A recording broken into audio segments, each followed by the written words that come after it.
your host, Brian the Beast London. Welcome back to allCanes Radio, the Beast Brian London, broadcasting live from the Sports Hall of Fame banquet and induction ceremony live from Jungle Island, right here overlooking Biscayne Bay, Miami Beach off to our left, the mainland off to our right. Can't think of a more beautiful setting for this amazing event.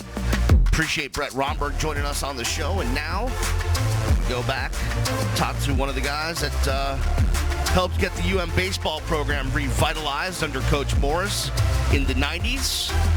Another one of the great pitchers that Coach Morris found, Jay Tessmer, joins us here on the show. And Jay, thanks a lot for joining us here on allCanes Radio, and congratulations on being inducted to the Sports Hall of Fame. I appreciate it. Thank you. It's good to be back at the U. Is this, when you think of your career, when you look back at your career at UM in the 90s, do you look back and say, you know what, I am kind of worthy of the Hall of Fame? Or do you look back and say, man, I just try to give it my all, and it's kind of surreal that I'm among the greats that have played at the U? I was shocked when I got the call. Just to be considered as one of the great pitchers and players for the UM baseball team, it's an honor to me. And being part of UM is, it's where I got my start, and it led to my professional career. So for me, everything started right back here at the U. Tell us your story. How'd you get to playing baseball at the U? Well, I took the long route. I walked on twice. I got cut. Right. So the third try was lucky for me. That's when Coach Morris came in. And he really gave me an opportunity to go out there, and pitch. He treated me like anybody else, like a scholarship player. It was just get people out, get people out and you'll play. And he just kept giving me the ball, and we had success. And, it carried on over to my second year when he made me a closer after Danny Graves left. And, from there, getting drafted by the Yankees, everything just snowballed. And I have everything to thank to Coach Morris and Laser Collazo. There was a time, and there's still that time, where the University of Miami produced some of the best closers in the game. You talk about Danny, yourself, Mike New, a bunch of guys that left the University of Miami as great closers. Been some great submarine pitchers, been some great closers. When you did get that role as the closer, what did that mean to you? What did that say about the faith that Coach Morris and Laser Collazo had in you? It meant a lot, especially following Danny Graves. He was passing the baton on to me with high expectations of what that job meant, and I really think UM was being run like a professional organization at that time, having specialized roles where closers and setup guys. A lot of college teams weren't doing it at that point. Obviously, the history of baseball excellence at the University of Miami, everyone knows about it. The Wizard, Ron Frazier, may rest in peace. Going back decades. Being a guy that was on a couple of World Series teams, going to Omaha, at the time, did you guys realize how special it was to be a part of the program, or is it really now that you look back and say, man, we had some special teams, we had some special times? I think we knew at the time because, as soon as fall practice would start, our mission was to get to Omaha and to win. If you didn't get there, the season was a failure. So we knew what the UM was an elite program and the expectations that were there, even from when Coach Frazier's teams came through. So it was definitely in our minds, and we knew what was expected. Aside from a guy like Danny Graves or maybe Coach Morris, Laser Collazo, who else kind of took you under their wing? What other teammates were important to you, mentored you, got you to the place where you ended up getting drafted by the Yankees and playing for a while in their system? I think probably one of my roommates, Danny Bucksbaum. Oh, yeah, he was a first really baseman, right? Yeah, really good friend of mine.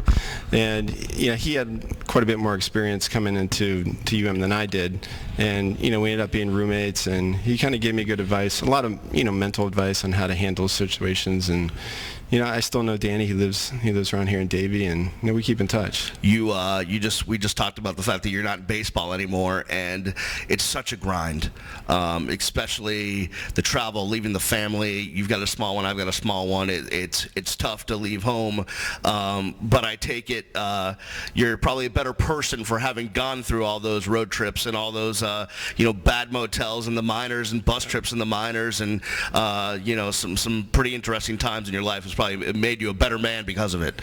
Yeah, it's a long haul, especially when you're in low A baseball. Right. Everything's a bus. the worst hotels. It's a long trip. You leave home in February and you'll get home in September, October.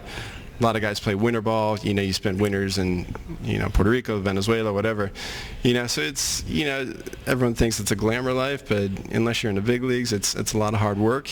But it helped me because I carried it over into my career after baseball too. Speaking with former closer Jay Tessmer, going into the Sports Hall of Fame tonight. You nervous to get up there and address the crowd and give a little speech, or what? That's funny. I was telling my wife on the way here that I literally would rather pitch in Yankee Stadium in front of 60,000 people than to talk in front of 500 people. Right. Yeah. No. Yeah. There's a lot of people that feel that. My wife's a teacher. She does great talking to the kids, but once it gets to the adults, she starts sweating. So I can completely understand. Take us back. Give us a game, a moment, a time, a situation that when you are kind of laying in bed at night and you think about being a member of the great cast of characters for the baseball team that you kind of makes you smile. I think it would be my first year. We went to the World Series, and Danny Graves, the closer, actually got hurt in the first game.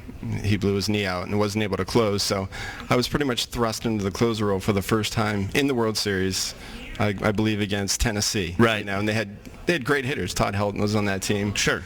So we won that game. We were going up against teams like USC out there. So, when I think about really when I got through into the fire, it was my first year at Omaha. It's been a while since the baseball team has been to Omaha, and you can see it in Coach Morse's going grayer by the moment hair. Do you keep track of the program? Do you try to, maybe look out for the guys that are there now? If you had any advice, what would it be? Absolutely. I mean, we live close, so we'll come down to some games. Yep. And, I played with JD allCanes, who's the pitching coach. So, it's good to come down and see the guys. And I think the way it's set up now, it's actually more difficult to get there because you have more steps, super regionals that we didn't have basically. Right. Here was an 18 regional. If you won, you went to the World Series. Sure. So, it's different, and I think there's a bigger competitive balance, in college sports. So, but yeah, no, we're definitely involved, and I look forward to bring my little guy here, and hopefully he can pitch for someday. Yeah, there you go. No problem at all. Well, Jay, we congratulate you on the honor of going into the Sports Hall of Fame. You deserve it, and it's pretty good class you're going in with. Some pretty good guys up there with you this year. So we wish you the best of luck tonight, and we know you'll do great. And thanks for joining us here on the show. I appreciate it. Thank you. Former pitcher Jay Tessmer joining us here on allCanes Radio. We'll be back after this. Live from Jungle Island in the Sports Hall of Fame banquet, this is allCanes Radio. We don't care about nobody except it's you. We don't.